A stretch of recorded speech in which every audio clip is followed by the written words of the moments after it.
Antes de explicar el bombeo ventricular, deberíamos tener claro algunos conceptos. Por ello es importante recordar que el corazón está formado por el pericardio, las aurículas y los ventrículos. El pericardio es la envoltura que envuelve el corazón, protegiéndolo y separándolo de los órganos con los que se relaciona.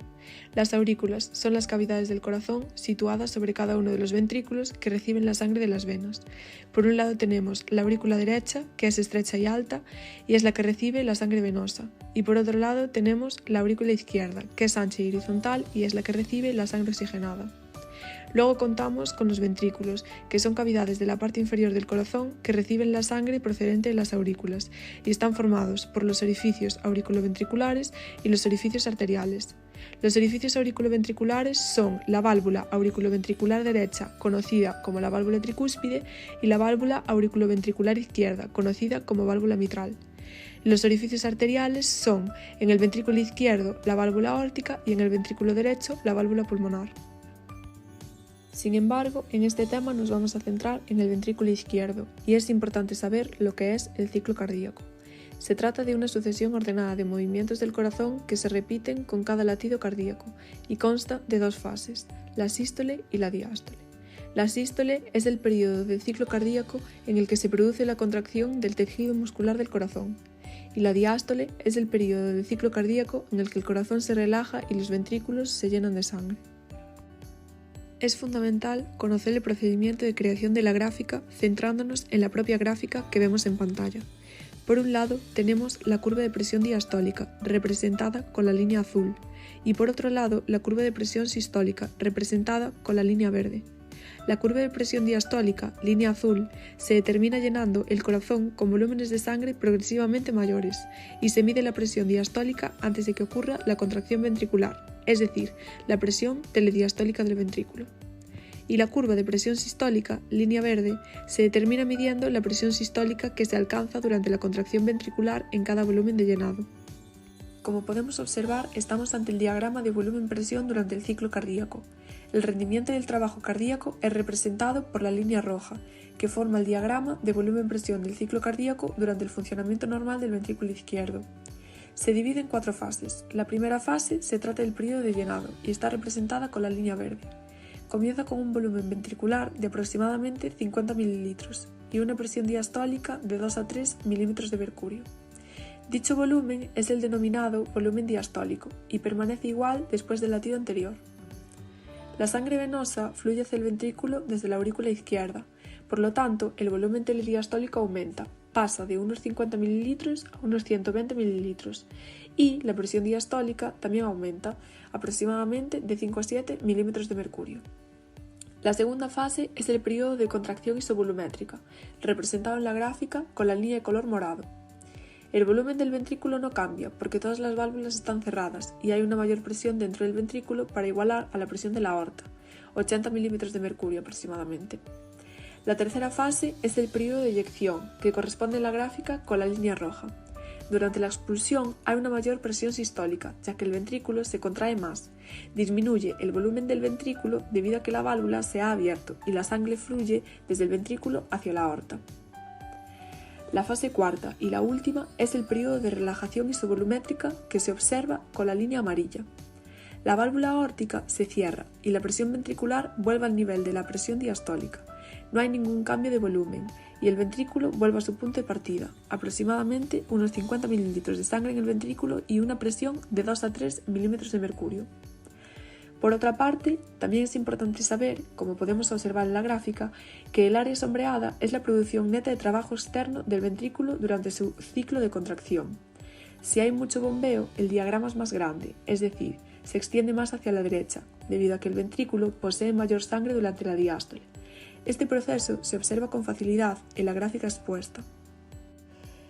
Ahora vamos a pasar a hablar de los conceptos de precarga y poscarga.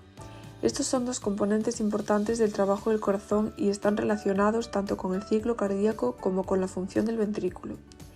Se llama precarga a la tensión del músculo cuando empieza a contraerse el corazón, es decir, antes de que el corazón se contraiga y expulse la sangre hacia la arteria aorta en el caso del ventrículo izquierdo o hacia la arteria pulmonar en el caso del ventrículo derecho. Cuanta más sangre haya en el ventrículo al comienzo de la contracción, mayor va a ser la fuerza con la que se expulse dicha sangre. Por otro lado, llamamos poscarga a la carga contra la cual el músculo ejerce su fuerza contráctil, resistencia que el corazón debe vencer para expulsar la sangre del ventrículo y enviarla a través de las arterias hacia el sistema circulatorio. Esta resistencia está determinada por la presión arterial en la arteria aorta para el ventrículo izquierdo y en la arteria pulmonar en el ventrículo derecho. Un aumento en la poscarga se va a traducir en el que el corazón tiene que trabajar más para vencer esta resistencia y poder bombear la sangre. Cuando el volumen del ventrículo que no se contrae se eleva por encima de 150 ml, la presión diastólica no aumenta mucho. Esto quiere decir que hasta este volumen la sangre puede fluir fácilmente hacia el ventrículo desde la aurícula. Y por encima de este volumen, 150 ml, la presión diastólica ventricular aumenta rápidamente ya que el corazón no se estira más y el pericardio que rodea al corazón se llena casi hasta su límite. Durante la contracción ventricular, la presión sistólica aumenta aun habiendo volúmenes ventriculares bajos y puede alcanzar como máximo un volumen ventricular de entre unos 150 y 170 ml. A medida que aumenta el volumen, la presión sistólica puede disminuir en ciertas condiciones, como podemos observar en la curva de presión sistólica descendente, y esto se debe a que estos grandes volúmenes, los filamentos de actina y miosina de las fibras del músculo cardíaco se separan lo suficiente como para que la fuerza de la contracción de las fibras cardíacas sea menos que óptima. En la primera gráfica, la presión sistólica máxima para el ventrículo izquierdo está entre 250 y 300 milímetros de mercurio y varía con la fuerza cardíaca de cada persona y el grado de estimulación cardíaca por los nervios. Para el ventrículo derecho, la presión sistólica máxima suele estar entre 60 y 80 milímetros de mercurio. Por último, vamos a tratar la energía química necesaria para la contracción cardíaca.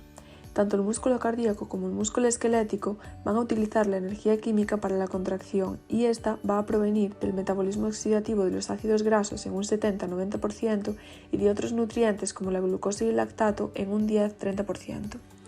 El consumo de oxígeno del corazón y la energía química que se va a gastar en la contracción se relaciona directamente con la energía potencial y el trabajo externo. Vamos a recordar que el trabajo externo es el área sombreada del diagrama de volumen-presión del que hablamos anteriormente. Otro punto clave va a ser el análisis gráfico del bombeo ventricular. Esta es una técnica muy utilizada en la medicina para evaluar la función del corazón mediante la representación gráfica de la actividad del bombeo de sus ventrículos, principalmente el ventrículo izquierdo. A través de esta técnica se va a obtener información crucial sobre la capacidad del corazón para bombear la sangre de manera efectiva, lo que es fundamental para el diagnóstico y el manejo de enfermedades cardíacas. El análisis gráfico del bombeo ventricular se va a basar en el uso de imágenes médicas. Estas pueden ser ecocardiogramas, resonancias magnéticas cardíacas o ventriculografías, para así poder registrar el movimiento y la función de los ventrículos. A partir de estos datos se van a poder crear representaciones visuales que permiten a los médicos evaluar la contractibilidad del corazón, el volumen de eyección, la fracción de eyección, la presión en el interior de los ventrículos y muchos otros parámetros. Este análisis va a ser fundamental para el diagnóstico de las enfermedades cardíacas como pueden ser insuficiencias cardíacas, cardiomiopatías y muchas otras afecciones que pueden afectar al funcionamiento del corazón. Además, va a permitir a los médicos determinar la gravedad de la enfermedad, poder planificar tratamientos y además seguir la evaluación de los pacientes a lo largo del tiempo. En resumen, el análisis gráfico del bombeo ventricular es una herramienta esencial en la cardiología que va a proporcionar información visual y cuantitativa sobre la función cardíaca y va a ayudar al diagnóstico y al tratamiento de diversas afecciones del corazón.